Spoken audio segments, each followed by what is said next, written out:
Game has now begun for the Supreme Court's ruling on the two same-sex marriage cases. On this morning's Meet the Press, actor and gay rights advocate Rob Reiner arguing that perhaps same-sex marriage has already won. The other reason we did it, and the big reason, was to educate the country, was to put this on a national platform, to have this national discussion, which we've had, and we've seen the polls move dramatically. So that we were at somewhere in the 40s when we started 4 years ago, and now, as you cited, we're at 58% with 80% of people under 30 accepting the idea of same-sex marriage.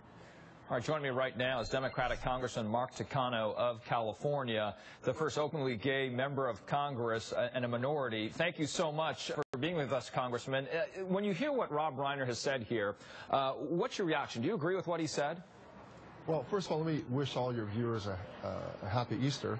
And I do agree with Rob Reiner that the public is ready for, is ready to accept an expansive ruling of the Supreme Court on the two gay marriage cases.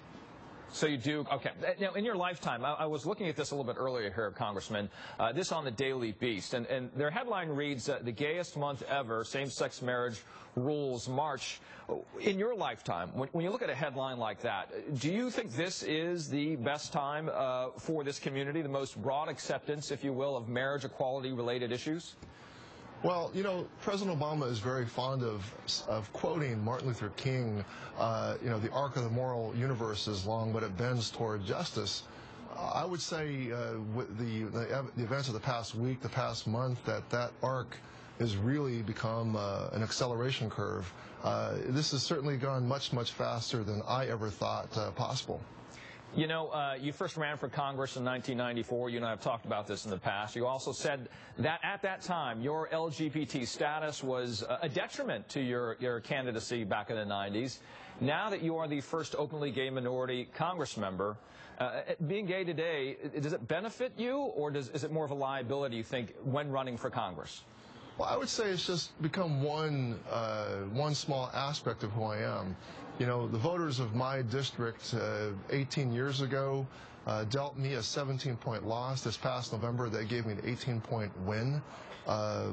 My sexual orientation was a very minor part of the campaign. They frankly cared more about the fact that I was a school teacher. Mm-hmm. They felt that an educator represented their aspirations. It's a very aspirational district, a district full of middle-class families with young children, and you know they're really struggling to use the educational system to pull themselves up and to realize the American dream. So they're counting on me to deliver jobs, to improve education, to pass the immigration bill. These are things that are important to the people of my district. One of the issues that they're probably watching is this debate over Prop 8 by the High Court. You wrote a letter to President Obama about this.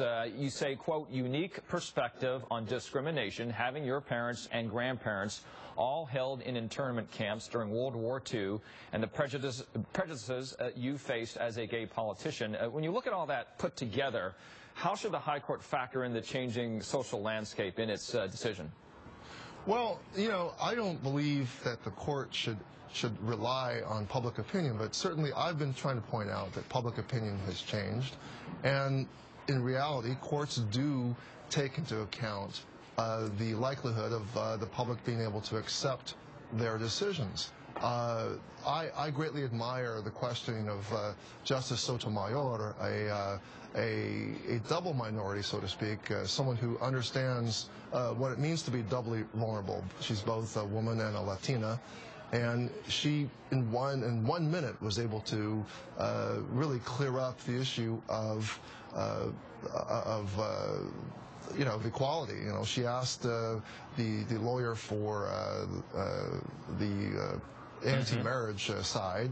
You know, she says, is there any reason outside of this marriage case why LGBT people should be discriminated against? And that lawyer said no. And I saw that as a clear signal that we need to move ahead aggressively on passing ENDA in the Congress.